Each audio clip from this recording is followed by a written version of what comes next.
Hello and welcome to The Drum. I'm Steve Cannane. Coming up, who's behind the Sony PlayStation hack? What does China really think about Australia's human rights concerns? And why the Chasers' royal wedding coverage has been pulled by the ABC. Our panel tonight, Marius Benson from ABC News Radio, Sue Cato from Cato Council, and author and blogger Antony Loewenstein. Sony is in major damage control after a security breach that's compromised the personal details of millions of PlayStation users. The electronics giant shut down its network a week ago after discovering what it dubbed an external intrusion. Today, Sony confirmed the worst-case scenario, that hackers had gained access to top information, including names, birth dates, passwords, and possibly credit card details from 77 million account holders. Computer security expert Lloyd Borrett says PlayStation users should play it safe. People have got to wait to find out from Sony as to just what has got out, and hopefully Sony will notify people. A general thing, though, is it's common for people to have the same usernames and passwords on multiple accounts that they have on internet services. So if someone is on the PlayStation network and is using the same username and or same password elsewhere, then the first thing I'd recommend they be doing is changing the passwords on the other services that they use. Sony says there'll be an independent probe into what happened, and its security system is now being rebuilt to better protect users. Marius, this is a big deal. 77 million people potentially opened up to identity theft. 77 million people, it is a big deal. I did an immediate security check at our place. I turned to the 11-year-old and said, "Are you on PlayStation?" And he said, "Xbox." Yep. So we're in the clear. You're in the clear.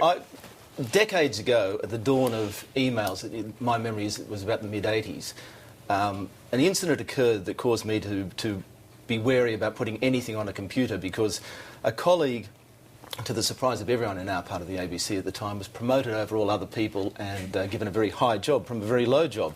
He immediately sent a gloating email to friends in England and came in the next morning to find that email printed out, a copy on everyone's desk. Oh dear. So I think the domain of the computer, the domain of the web is pretty public. But these days you can't do that because there's a lot of very private information there. There's financial details. A big deal, 77 million people. And Antony, the head of the New South Wales Fraud Squad today said that he thought people should maybe cancel their credit cards who had PlayStation accounts. Well, I'm not surprised he does say that. And one of the things, I mean, the bigger picture stuff about what has happened to Sony is that too many of us, I think, have this presumption that we trust companies with whom we save information, whether it's Google, Yahoo, and we see in many non-Western countries how often there are breaches by hackers of personal details of email accounts. This is not quite like that as far as we know. I guess my point is that it's happened to Sony, it's happened to Google and other places. Emails often have been wiped or hacked. And I think we live under the illusion too much in the West that this stuff only happens over there, i.e. not in Australia, America or Europe. And so questions are being asked of Sony and why they delayed announcing this 6 days after they found out what was going on. And a US Senator, Richard Blumenthal, has written to the CEO asking for a please explain. And there are some people speculating about whether Sony might have delayed it until after they launched their tablet in Japan. Oh, where to begin? I mean, first of all, if you were going to actually be hit by this horrific wave of bad press, the last thing you do is put out your little bit of good news and then have the bad news following it. You'd want to get the bad news out of the way. This will take some time, obviously, to subside. Then announce the tablet as a hope for a little bit of good news to sort of, be the break. So to do it the other way around is sort of just defies any sense of logic. But, I've got to say, it was very good of Sony to finally show a little bit of caution. I think they were saying an abundance of caution, warning us that I'm actually not a gamer, but warning us that our credit card details might be in danger, having already lost people's names, addresses, dates of birth, and sundry other information. Credit card information. But that was saying abundance of caution. Yes. They may have also lost the credit card information. Yes. So, I mean, for me, you look at, first of all, how on earth did they keep this quiet for 6 days? If you look at what the gamers are saying on, in various posts around the place, they're less concerned about security and more angry because they haven't been able to play games. Yeah, that's right. There are plenty of different states. The government's going to be looking at this, the regulators, you name it, are going to be looking at it. But how on earth did the gamers not get the truth out of people in Sony for 6 days. It's amazing. So a big part of your job is helping companies go into damage control. What will this do for Sony's brand, do you think? Well, Sony's actually got a big problem, but so does probably almost everyone else in the industry. And you notice no one else in the industry is out bagging them, because I suspect there are a few glass houses around there. Yeah. And so the last thing they're going to do is put their hand up and say, you know, aren't we fabulous? But I think Sony's going to have to actually prove that it can hold information securely. Well, we'll talk more about this issue when Mark Pesce joins us a little bit later on the drum. Despite some pressure from Beijing to avoid the subject of human rights, Julia Gillard has stressed she did raise the issue during her meeting with the Chinese Premier.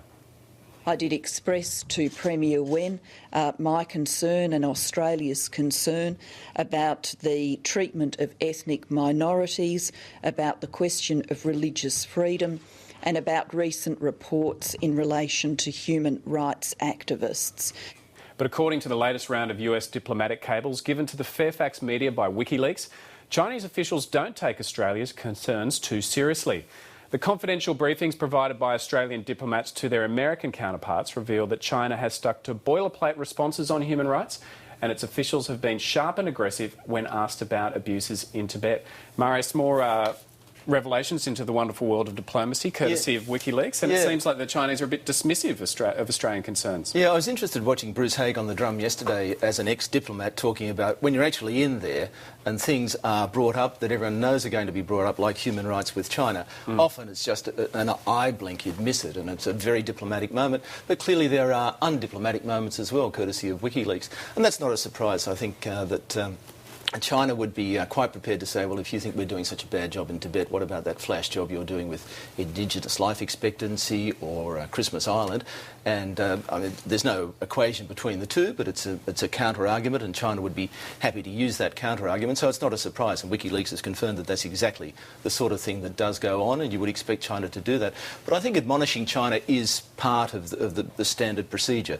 Julia Gillard seemed to admonish slightly more strongly than John Howard, a little less fervently than Kevin Rudd, but it's water off a Chinese duck's back, I'm sure, because China increasingly is less sensitive to Western views. So Marius raised a few points there that China raises of Australia's human rights concerns about Indigenous Australia, but also staggeringly they brought up the issue of media freedom. What does that say about Chinese hypocrisy when they're talking about Stephen Conroy's internet filter, given their own attitude to media freedom? Well, I've got to say, I mean, clearly they're able to actually sort of play poker quite well, because, I mean, I'm sure various people were giggling behind their hands one way or another. But, you know, isn't it interesting that on one hand we criticise some people for annoying China, and on the other hand, when they're actually saying, hey, talk to the hand, we don't care. You know, there's other criticism. I mean, the fact is, it's not in Australia's interest to always be patted on the head and told by China that we're doing the right thing and we're playing the game nicely. If you remember, there was all that attack on Kevin Rudd for, you know, being too rude for them and not being liked. Well, I don't know. I mean, you know, sure, we've got to keep doing massive deals and we'll need them as a trading partner, and they are a global power. But, you know, to what point are we actually able to, you know, pick a fight with them?